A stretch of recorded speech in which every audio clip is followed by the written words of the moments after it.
अस्सलाम वालेकुम, मैं हूं इमरान आज़म और आप देख रहे हैं मेरा यूट्यूब चैनल इमरान आज़म व्यूज़। नाज़रीन, हुकूमत की जानिब से एक बड़ा फ़ैसला सामने आया है और ये फ़ैसला है इस्लामाबाद के अंदर एक नई असम्बली कायम की जाएगी। गोया वफाकी दारुल हुकूमत में अब जो है सूबे की तर्ज पे असम्बली कायम की जाएगी और इसको तशबीह दी जा रही है जो दिल्ली का सेटअप है भारत के अंदर, कि जिस तरह दिल्ली के अंदर एक अलग से असम्बली है। उसके आपको पता है कि अरविंद केजरीवाल वज़ीर आला रहे हैं और बड़ी शोहरत उन्होंने कमाई दिल्ली के वज़ीर आला की हैसियत से। अब इसी तरह जो है इस्लामाबाद में भी ये फ़ैसला किया गया है कि एक सूबाई तर्ज की असम्बली बनाई जाएगी और इस्लामाबाद का जो इंतज़ामी अमूर हैं वो वफाक से मुकम्मल तौर पर अलग कर दिए जाएंगे। गोया ये जो 26-27 किलोमीटर का एरिया है इस्लामाबाद का, शहरी और दही मिला के, तो इसके हवाले के मतलब अब जो है एक अलग असम्बली जो है इसका निज़ाम संभालेगी। ये अभी तो इब्तदाई मसवदा इसका जो सिफारिशात हैं वो शेयर की गई हैं। आइंदा हफ्ते जो एक ज़ेली कमेटी है, सब कमेटी है, उसका एक इजलास होगा जिसमें इन सिफारिशात को हतमी शक्ल दी जाएगी। अब तक जो इसकी सिफारिशात जो सामने आई हैं इस बिल के हवाले से या इस ड्राफ्ट के हवाले से, वो आपके सामने रख देता हूं और फिर मज़ीद जो है बात करते हैं इस पे। तो इसमें जो अब तक जो आई है तजवीज़, तो उसमें ये कहा गया है कि वफाकी दारुल हुकूमत की इंतज़ामी इस्लाहत के लिए एक सब कमेटी तश्कील दी गई थी, आपको पता है, उसकी ये अबूरी रिपोर्ट अब सामने आई है। इसमें यह कहा गया है कि इस्लामाबाद कैपिटल टेरिटरी एक्ट 2025 मंजूर किया जाएगा, जिसके अंदर ये सारे जो रूल्स ऑफ बिज़नेस जो है कि असम्बली क्या होगी, उसके इख्तियारात क्या होंगे, उसकी कंपोजिशन क्या होगी, ये सारे उसमें तय किए जाएंगे। इसमें ये पहली बात जो सामने आई है उसमें ये होगा कि असम्बली के नुमाइंदे बराह रास्त मुंतखब किए जाएंगे। अब ज़ाहिर है इससे पहले जो है आपको पता है कि इस्लामाबाद की 3 सीटें हैं नेशनल असम्बली की, तो ज़ाहिर है हर नेशनल असम्बली के नीचे 2 सूबाई असम्बली की नशिस्तें होती हैं। अब ये देखना अभी बाकी है कि आया इसके नीचे 6 नशिस्तें असम्बली की बना के उसको सूबाई असम्बली का जो स्टेटस दिया जाएगा, या वफाक की ये 3 नशिस्तें भी ख़त्म करके कोई और सेटअप लाया जाएगा। इस हवाले से अभी हतमी फ़ैसला होना बाकी है। लेकिन सर-ए-दस्त इसके आगे के कहा गया है कि असम्बली अपना लीडर जो लीडर ऑफ द हाउस है, कायदे-ए-वान जो है, वो ख़ुद मुंतखब करेगी और वो मेयर कहलाएगा, वज़ीर आला नहीं कहलाएगा। बल्कि अभी तक जो कहा गया है कि वो मेयर कहलाएगा, तो मेयर जो पहले इस्लामाबाद का बलियाती निज़ाम है उसमें भी मेयर की पोजीशन मौजूद है, वो भी मेयर ही कहलाता था। और वो कौमी असम्बली को जो है, या ये इस असम्बली को, इस जो बनेगी सूबाई असम्बली इस्लामाबाद की, इसको जवाबदेह होगा। इसके बाद आगे कहा गया है कि कमेटी के आइंदा इजलास में सिफारिशात को हतमी शक्ल दी जाएगी। तजावीज़ के मुताबिक वफाक से इस्लामाबाद हुकूमत को इख्तियारात मुंतकिल किए जाएंगे। और अहम बात यह है कि इख्तियारात की बात तो की जा रही है कि इख्तियारात मुंतकिल किए जाएंगे, लेकिन असम्बली के पास दाखिला, पुलिस और मास्टर प्लानिंग के सब्जेक्ट नहीं होंगे। यानी ये जो असम्बली बनाएगी जाएगी, इसमें दाखिला के इख्तियारात भी जो है वफाक के पास ही होंगे, पुलिस के भी होंगे, मास्टर प्लानिंग के भी होंगे। तो मेन 3 बड़े इख्तियारात नहीं दिए जाएंगे, तो फिर पता नहीं इसके बनाने का मकसद क्या है।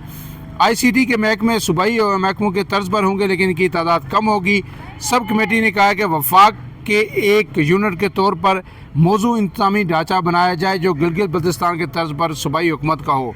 और सब कमेटी 1 माह में जो मुजव्वज़ा ड्राफ्ट है कानूनी, वो वफाकी वज़ीर एहसन इकबाल की सरबराही में जो एक वज़ारती कमेटी कायम की गई थी, ये उसको हवाले करेगी। उसी की ये सब कमेटी थी जिसने ये सिफारिशात मुरतब की हैं। अब इसके खतोखाल वाज़े आने हैं, लेकिन इब्तदाई तौर पर ये तजवीज़ अब सामने आ गई है कि इस्लामाबाद की अलग से एक असम्बली होगी जिस तरह दिल्ली के अंदर होती है, और फिर वो इस्लामाबाद के उमूर को संभालेगी। इसके हवाले से मज़ीद पेशरत अभी होना बाकी है। इसके बाद जो है दूसरी जो खबर है, आज की सेनेट का इजलास हुआ। सेनेट में जो है ओन अब्बास पप्पी और जो एजाज चौधरी के प्रोटेक्शन आर्डर जारी किए गए थे, लेकिन सिर्फ ओन अब्बास पप्पी को ही पेश किया जा सका और एजाज चौधरी जो कोट लखपत जेल में कैद हैं PTI के रहनुमा, उन्हें पेश नहीं किया गया। इसमें जो ओन चौधरी ने इज़हार ख्याल किया तो वो आपदीदा भी हो गए, रोप पड़े वो, और उन्होंने कहा कि मुझे जो है सुबह घर से जो है उठाया गया, 20 लोगों ने मेरे घर पर हमला किया और मुझ पर जो मुकदमा बनाया गया वो हिरन के शिकार का मुकदमा बनाया गया। उन्होंने कहा कि मेरी खैर है, मैं तो जेल में था, नौजवान आदमी हूँ, لیکن اعجاز چودھری کے پروڈکشن آرڈر جو ہے پہ انہیں پیش نہ کرنا انتہائی افسوسناک ہے۔ انہوں نے کہا وہ انتہائی بیمار ہیں تو انہیں ہر صورت پیش کیا جانا چاہیے تھا۔ انہوں نے آج جو چیئرمین سینٹ ہیں ان کے بھی تعریف کی اور ان کا شکریہ بھی ادا کیا کہ جس طرح آپ نے سٹینڈ لیا ہمارے لیے، جس طرح پروڈکشن آرڈر جاری کیے، اور اون چودھری نے یہ کہا کہ مجھے بھی آج صرف اس لیے پیش کیا گیا کہ آپ کو، ہمیں پتہ ہے کہ آپ نے جو ہے اعجاز چودھری کے جو ہے پروڈکشن آرڈر میں پیش نہ کرنے کی وجہ سے سینٹ کی چیئر چھوڑی ہوئی ہے، آپ جو چیئر نہیں کر رہے ہیں سینٹ اجلاس کو، تو انہوں نے صرف آپ کے لیے کہ اگر آپ آج اون عباس کو بھی نہ پیش کیا گیا تو آپ پھر ایک دفعہ سینٹ اجلاس کو چیئر نہیں کریں گے، اس لیے آپ کو منانے کے لیے انہوں نے مجھے پیش کیا ہے۔ اس کے بعد جو ہے اس پہ بڑا برمی کا اظہار کیا چیئرمین سینٹ یوسف رضا گیلانی نے کہ اعجاز چودھری کو کیوں پیش نہیں کیا جا رہا، اور اس کے بعد انہوں نے جو ہے اس پہ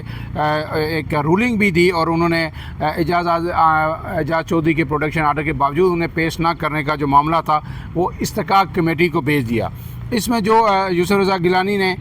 یہ کہا ہے کہ یہ انتہائی افسوسناک ہے کہ رولز کے مطابق، قواعد ضوابط کے مطابق چیئرمین سینٹ کو آگاہ کیے بغیر کسی سینٹر کو گرفتار نہیں کیا جا سکتا، لیکن اون عباس بپی کو بھی مجھے بتائے بغیر گرفتار کیا گیا، اور انہوں نے کہا یہ قواعد کی کھلم کھلا خلاف ورزی ہے۔ اب جب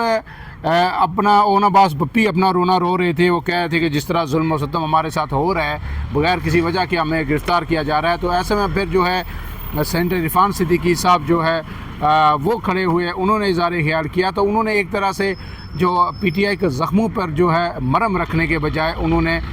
نمک کا چھڑکاؤ کیا، اور انہوں نے یہ کہا جو ان کے الفاظ وہ آپ کے سامنے میں رکھ دیتا ہوں کہ سیاسی لیڈر مصائب سے گزرتے رہے ہیں، قیدیں کاٹنا سیاستدانوں کا زیور ہے۔ باچا خان نے 37 سال جیل میں گزارے، آصف زرداری، نواز شریف، مریم نواز نے بھی جیلیں کاٹی، سخت حالات آتے رہتے ہیں، کسی پر تشدد نہیں کیا جا رہا۔ گویا ان کا یہ کہنا تھا، پی ٹی آئی کو مشورہ تھا کہ صبر و تحمل سے، ہندا پیشانی سے یہ جیلیں کاٹے، کوئی مسئلہ نہیں ہے۔ اگر کسی نے یہ کاٹی ہیں اس سے پہلے تو ظاہر ہے وہ عدالتوں سے ہی انہیں ریلیف ملا ہے، آپ کو بھی ریلیف جو ہے نا ملے گا، لیکن جیلیں تو وہ کاٹ رہے ہیں، لیکن سوال یہ پیدا ہوتا ہے کہ جب پروڈکشن آرڈر جاری ہوں تو اس کے بعد ایک سینٹر کو سینٹ میں پیش نہ کرنے کا جواز کیا ہے؟ پنجاب کی جیل میں قید ہیں اعجاز چودھری، بیمار ہیں، بار بار ان کے پروڈکشن آرڈر جاری ہوتے ہیں، لیکن مریم نواز صاحبہ انہیں پیش نہیں کر رہی، اور وہ پیش نہیں کر رہی یا انہیں پیش نہیں کرنے دیا جا رہا۔ اصل بات یہ ہے کہ اس حد تک اگر ایک صوبے کے وزیر اعلیٰ اس حد تک وہ کمزور ہے کہ وہ سینٹ کے جو بے توقیری کر رہی ہیں، اور اگر چاہتی بھی ہیں تو وہ ایک سینٹر کو پروڈکشن آرڈر کے ساتھ پیش نہیں کر سکتی، تو پھر یہ سوچنے کا مقام ہے تمام سیاستدانوں کے لیے بھی اور نون لیگ کے لیے بھی۔ اب اس کے بعد جو آخری خبر ہے وہ یہ ہے کہ آپ کو پتہ ہے کہ گزشتہ روز جو وزارت داخلہ ہے اس نے یہ ہدایت جاری کی تھی کہ 31 مارچ 2025 پاکستان میں مقیم جو افغانی ہیں ان کے لیے آخری دن ہوگا، اور اس کے بعد کسی قسم کی رعایت برداشت نہیں کی جائے گی، چاہے غیر قانونی افغانی ہیں یا جو سٹیزن کارڈ ہولڈر ہیں وہ ہیں، سب کو اب جو ہے پاکستان چھوڑنا ہوگا، اور اس کے بعد کسی سے کوئی رعایت برتی نہیں جائے گی۔ آج پھر جو ہے سیکورٹیز رائے نے بھی جو ہے تصدیق کی ہے، اور انہوں نے کہا ہے کہ کیونکہ جو ریسنٹلی جتنے حملے ہوئے پاکستان کے اندر دہشت گردی کے، اس میں متعدد دہشت گرد گرفتار ہوئے یا ہلاک ہوئے، ان کا تعلق افغانستان سے تھا، وہ افغانستان کے شہری تھے، اور جتنے بھی حملے ہو رہے ہیں ان کی تمام دہشت گردی کی جو منصوبہ بندی ہو رہی ہے وہ افغانستان میں ہو رہی ہے۔ جو 4 مارچ کو جو حملہ ہوا بنو چھاونی میں، اس میں 16 دہشت گرد ہلاک ہوئے، اس میں بھی کئی دہشت گرد افغانی تھے، اور اس بات کے ٹھوس شواہد موجود ہیں کہ اس حملے کا بھی جو منصوبہ بندی ہوئی ہے وہ افغانستان میں ہوئی ہے۔ اس حملے میں 5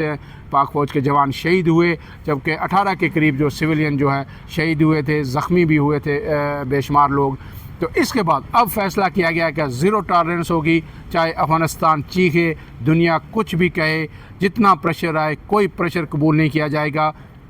اور 1 اپریل سے کریک ڈاؤن شروع ہو جائے گا پورے ملک کے اندر۔ جہاں افغانی موجود ہیں، چاہے ان کے پاس سٹیزن کارڈ ہیں یا نہیں ہیں، ان سب کو گرفتار کر کے سرحد سے پار بھیجا جائے گا۔ فی الحال کے لیے اتنا ہی۔ اپنے میزبان عمران اعظم کو اجازت دیجیے، اللہ حافظ۔